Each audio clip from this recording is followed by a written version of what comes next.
आलेला आहे आणि मग दिल्लीत काही महत्त्व राहावं, थोडीशी इज्जत राहावी म्हणून अशा पद्धतीनं अफवा पसरवल्या जातात। महाराष्ट्र सरकारमध्ये तुमच्या भाषेत मेंढे, अजितदादा आणि फडणवीस यांच्यात एक नाराजी नाट्य रंगलं आहे असं तुमच्या पक्षाचं म्हणणं आहे आणि सामनामध्ये लिहिलेलं आहे। काय नक्की काय नाराजी नाट्य? नाही, ओव्हरऑल जे दिसतंय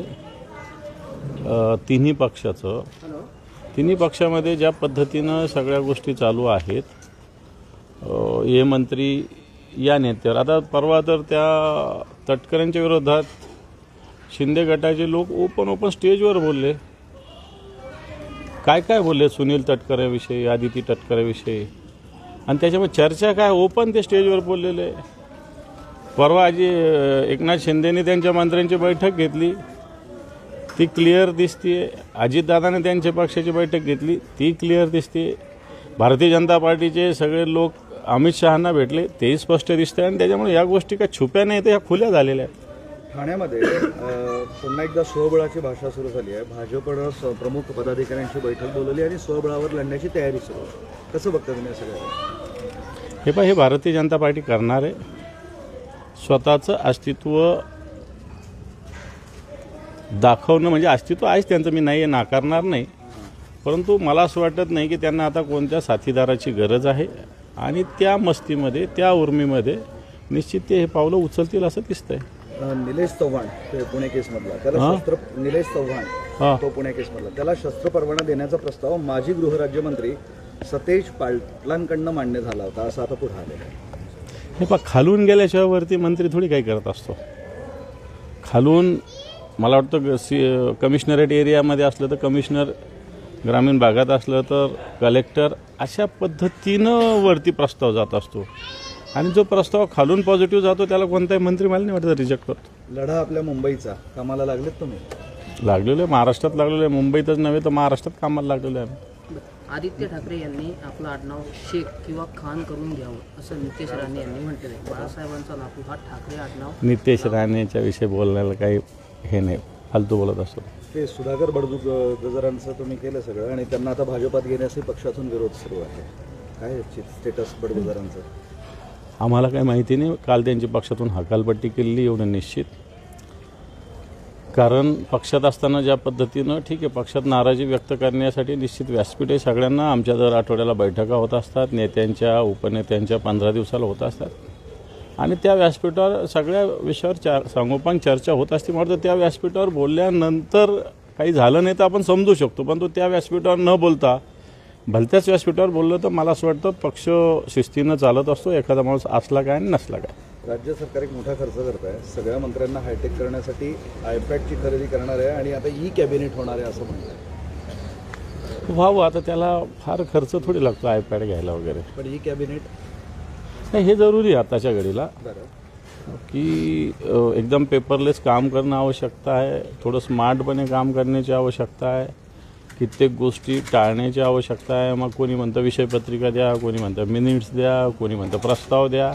आणि सगळे मला असं वाटतं मेल असो, एखादं सॉफ्टवेअर बनवलं असेल तर त्याच्यावर पाहणं वाटतं काळाबरोबर चालणं आवश्यक, त्याच्यात काही चुकीचं पाऊल सरकार उचलतं असं मला तरी वाटत नाही। गेले काही दिवस तुमचं आणि मनसेचं ते युतीचं सुरू आहे आणि त्यात आज त्या मनसेचे संदीप देशपांडे यांच्याकडनं पुन्हा एकदा संकेत देण्यात आलेला आहे युतीचं। ते नरकातला स्वर्ग पाहत काहीच म्हणजे विधान केलं आहे त्यांनी सूचक, त्याचा अर्थ काय की आम्ही लवकरच एकत्र येणार या संबंधितलं। मग काल आदित्य साहेब पण बोलले ना, त्याच्यामुळे आता आदित्य साहेब बोलल्यानंतर किंवा स्वतः राजसाहेब उद्धव साहेब बोलल्यानंतर मला असं वाटतं बोलले असतील संदीप देशपांडे पण, तर ह्या सगळ्या गोष्टी सकारात्मक चर्चा व्हावी असं सगळ्या शिवसैनिकाची, मला वाटतं मनसैनिकाची सुद्धा इच्छा असेल। यावर मनसे नेते प्रकाश महाजन म्हणतात असं मीडियातून युती होत नसते, प्रत्यक्ष भेटून चर्चा करून युती करावी आणि त्यांचं विधान ते गोंधळात टाकणार आहे। जे लोक रोजच्या निर्णय प्रक्रियेत मला वाटतं त्यांना या सगळ्या गोष्टी माहिती असतात। वामनराव सतत माहिती असेल तुम्हाला, त्यांचं एक विधान आहे, 100 वर्ष जरी महाराष्ट्रात कोणाची सत्ता असली, ब्राह्मण देवाला जरी महाराष्ट्राचा मुख्यमंत्री केला तरी महाराष्ट्राची परिस्थिती सुधारणार नाही। असं नाही म्हणता येणार, आपण सकारात्मक विचार केला पाहिजे की हा महाराष्ट्र स्थिर स्थावर झाला पाहिजे, त्याची प्रगती झाली पाहिजे आणि याला 100 वर्षाची गरज नाही, ठरवलं तर वर्ष 2 वर्षात हे काम होऊ शकतं, ठरवायची आवश्यकता आहे। तुळजापूरचं एक ड्रग्ज प्रकरण आहे. तुमचे आमदार खासदार तिथले त्यांनी नाराजी व्यक्त केली आहे की मुख्य आरोपींना मोकाट सोडलं जात आहे, चार्जशीटमध्ये गंभीर चुका होत आहे आणि भाजपच्या काही लोकांना वाचवण्याचे प्रयत्न केले जात आहेत. सत्य आहे, मी सुद्धा तुळजापूरला गेलो होतो.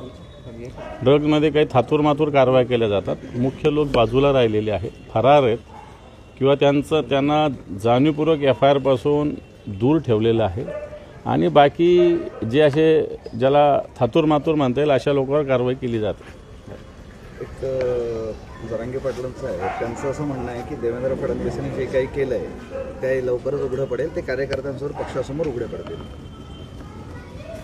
पडणार असतील, मला त्यातले डिटेल्स माहिती नाही. लाडक्या बहिणीवर अपात्रतेची कारवाई केल्यास कोर्टात जाऊ असा इशारा बच्चू कडूंनी दिला आहे. सरकारकडून लाडक्या बहिणींची फसवणूक सुरू असल्याचं सुद्धा ते म्हणतात. हे पण लाडक्या बहिणी जवळपास 9-9.5 लाख आत्ता पण गाळलेल्या आहे. माझं म्हणणं, गाळल्या होत्या तर मग त्या स्वीकारल्याच का होत्या? जर तुम्हाला गाळायच्या होत्या तर त्या स्वीकारल्या का होत्या? गाळत असाल तर ज्यांनी स्वीकारल्या त्याच्यावर कारवाई व्हावी. ही भूमिका काय अयोग्य असं मला वाटत नाही. पुणे महापालिकेची एक वैद्यकीय अधिकारी आहे, तिचा भाजपचे काही नेते छळ करत आहेत. तिने बऱ्याच पोलीस स्टेशनमध्ये गेली, अनेक ठिकाणी गेली आणि आता अखेर राज्य महिला आयोगाकडे गेली. कोणीच दाद देत नाही असं म्हणणं आहे.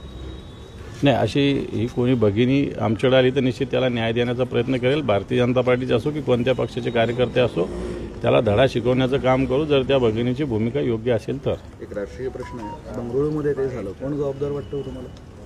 नाही, याच्यात नियोजन असलं पाहिजे. असं एवढं मोठं होत असताना याच्यात नियोजन असलं पाहिजे, पोलिसांची तयारी असली पाहिजे, जास्त कुमक असली पाहिजे. ओव्हरऑल जे सगळं पाहिलं आणि वाचलं याच्यातून लक्षात येतं 30-35 हजाराचं ग्राउंड आणि तिथे 3-4 लाख लोक येतात. तर मला वाटतं ते आधीच थांबवायला पाहिजे होतं. काल आदित्य साहेब बोलले, आज अमित ठाकरे पण म्हणालेत की दोन्ही बंधू एकत्र आले तर आनंदच आहे, आम्हाला अडचण ठीक आहे. पण फक्त या दोन टोकांवरनं दोघांचं बोलणं सुरू आहे, वर्कआउट होत नाही आहे असं तुम्हाला वाटतं? काही होत असेल तर सांगा ना आम्हाला. काही होतंय का, काही सुरू आहे? बोला ना, काय होतंय का ते? मी म्हटलं ना, असं तुम्हाला वाटतं, म्हटलं बाकी काय बोलू. बंगलोरमध्ये काल चेंगराचेंगरी झाली आणि त्या दाखला झालं ना. चला, तुमचं आजचं काय आंदोलन आजपासून सुरुवात ते सांगून देणार. शिवसेनेच्या वतीनं संपूर्ण मराठवाड्यामध्ये आजपासून 8 दिवस 5 ते 12 जून क्या हुआ तेरा वादा या बॅनरखाली आंदोलन होतं आहे. या नावाचा अर्थ असा आहे की हे सरकार सत्तेवर येत असताना यांनी शेतकऱ्याला कर्जमुक्तीचा वादा केला, बहिणींना 21 रुपये देण्याचा वादा केला, हमी भाव सोयाबीनला 6,000च्या वर देण्याचा वादा केला, प्रत्यक्षात 5,500 पण आता घोषणा केली परवाच हमी भावाची. हे सगळ्याच बाबतीत आहे. तेलबियाच्या बाबतीत सरकारचं असं धोरण आहे. पीक विमा बंद केला गेलेला आहे आणि या सगळ्या जे वादे केले होते सगळे झुटे होते, खोटे होते.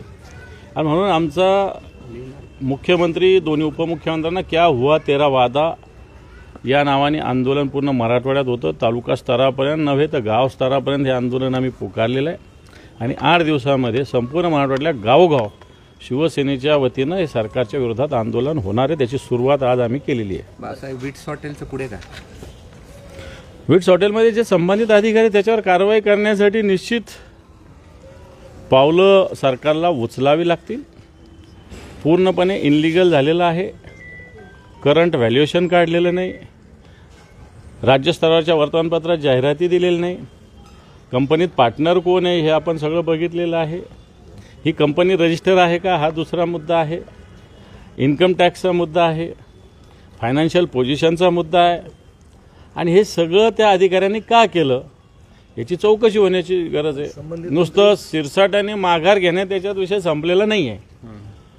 म्हातारी मेल्याचं दुःखाने का सोसतोय, उद्या दुसरा अधिकारी असंच करेल ना, हीच प्रोसेस राबवेल ना, म्हणून याच्यावर कारवाई झाली पाहिजे. मंत्र्यांना पाहिजे ना, ते दोनच नाव आहेत कुटुंबियांचे. मंत्र्यावरही करेल, ते सरकार करेल, ते काम सरकारचं आहे. पण अधिकाऱ्यावर सुद्धा कारवाई झाली पाहिजे, कारण राजकीय दबाव आणून दबावाखाली अधिकाऱ्यांना काम केलं ना, अशा पद्धतीनं एवढ्या क्लास 1 अधिकाऱ्यांनी दबावाखाली काम करण्याची गरज नाही. तुम्ही घेणार का ते हॉटेल? ते त्यांनी शुभेच्छा मला काय करायचं बाबा, आमचं बरं आहे, आमच्या वस्तीतलं गल्लीतलं घर बरं आहे. प्रश्न असा आहे की 110 कोटी रुपयाची प्रॉपर्टी कमी कशी होते पुढे? हीच तर कमाल आहे. माझ्या माहितीप्रमाणे 1998चं का काय 2008चं व्हॅल्युएशन आहे ते. 2022च 160 कोटी आलं होतं. आता 2025चं तर ते 200 कोटीच्या आसपास गेलं पाहिजे. ओके. अच्छा, एक दादा, एक स्टाफ नर्स घोटाळा नियुक्तीपत्राबाबतचा एक समोर आलेला आहे. बनावट नियुक्तीपत्र घेऊन रुजू होण्याचे प्रकार आहेत. या संदर्भात SIT चौकशीची मागणी नर्स फेडरेशनने केलेली आहे. तुम्ही कसं मला तर बनावट स्टाफ, बनावट टीचर, या राज्यात हेच घोटाळेच चालू आहे. सगळ्या बोगस ऑर्डर काढल्या. एखाद्या दिवशी एखादा मुख्यमंत्री उपमुख्यमंत्र्याची बनावट ऑर्डर न निघो.